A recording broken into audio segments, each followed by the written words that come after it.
Market లో invest చేసి మీ డబ్బులు డబుల్ చేసుకోవాలనుకుంటున్నారా? సుందరరామిరెడ్డి గారి లైవ్ సెమినార్ కి అటెండ్ అవ్వండి.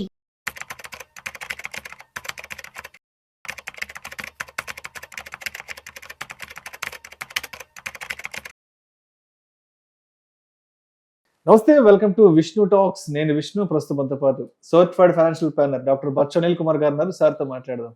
సార్ నమస్తే. సార్ అనిల్ గారు నమస్తే. విష్ణు గారు welcome to Vishnu talks. So Anil గారు, రీసెంట్ గా అదానీ స్టాక్స్ లో మంచి ర్యాలీ వచ్చిందని ఆర్టికల్స్ చదివాను. నేను బిజినెస్ న్యూస్ కొన్ని చదివాను.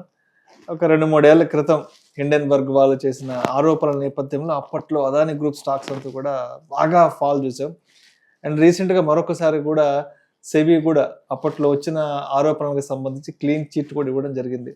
అండ్ అప్పటి నుంచి అదానీ గ్రూప్ స్టాక్స్ కూడా మంచి ర్యాలీ రావడం జరిగింది. ఆల్మోస్ట్ అదానీ మార్కెట్ వాల్యూ కూడా 1,80,000 కోట్లకు పెరిగింది. అంటే ఒకప్పట్లో ఎలా ఉండేదంటే అదానీ గ్రూప్స్ కి సంబంధించి హాఫ్ ఆఫ్ ద ప్రైసింగ్ పడిపోయినాయి.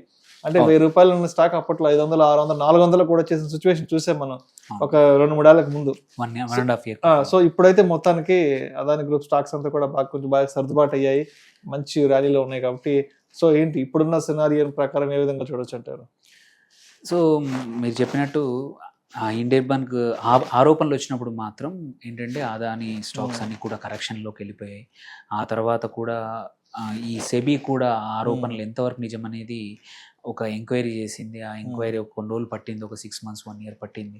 దాని తర్వాత లాస్ట్ వీక్ ఎప్పుడైతే ఈ ఎంక్వైరీలో అదానీ గ్రూప్కి ఎటువంటి ఇబ్బంది లేదు, క్లీన్ చిట్ ఇచ్చింది.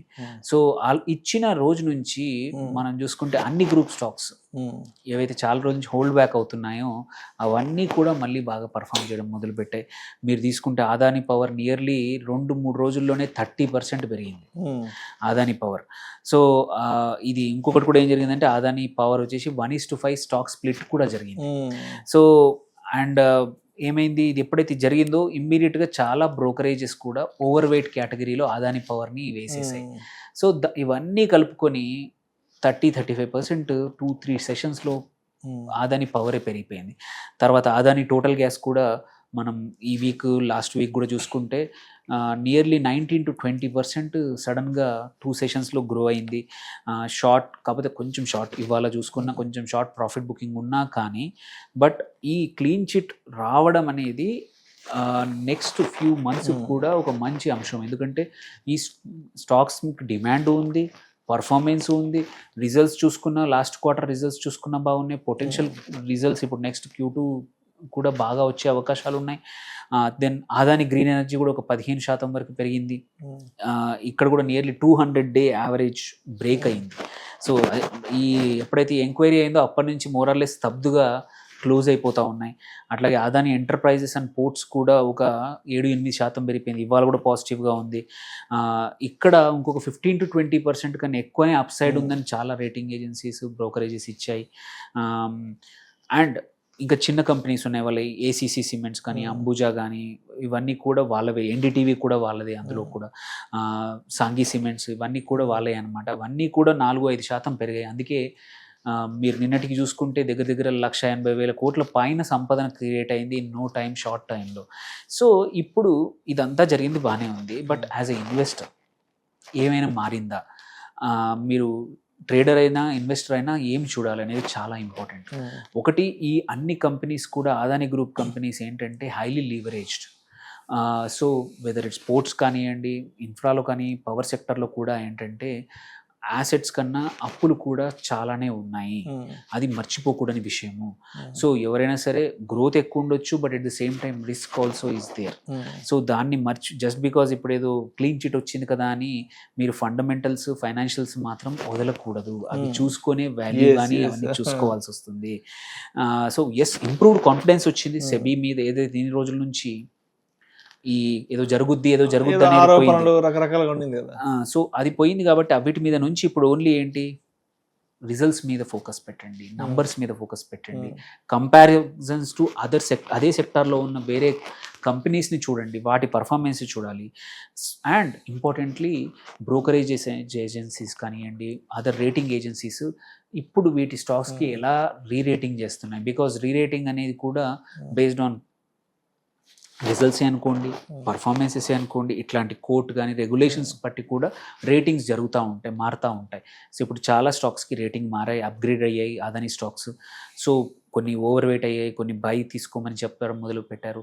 సో యూజువల్లీ అలా వచ్చినప్పుడు ఏంటంటే there is a good scope. ఎందుకంటే చాలా రేటింగ్ ఏజెన్సీస్ బై అని చెప్పినప్పుడు, ఓవర్ వెయిట్ అని చెప్పినప్పుడు ఏంటంటే ఇన్స్టిట్యూషనల్ ఇన్వెస్టర్స్, పెద్ద ఇన్వెస్టర్స్ కూడా వాళ్ళ రేటింగ్ ఫాలో అయ్యి ఏంటంటే వాళ్ళ పోర్ట్ఫోలియోలో దీన్ని హెవీ వెయిట్ చేసుకుంటారు.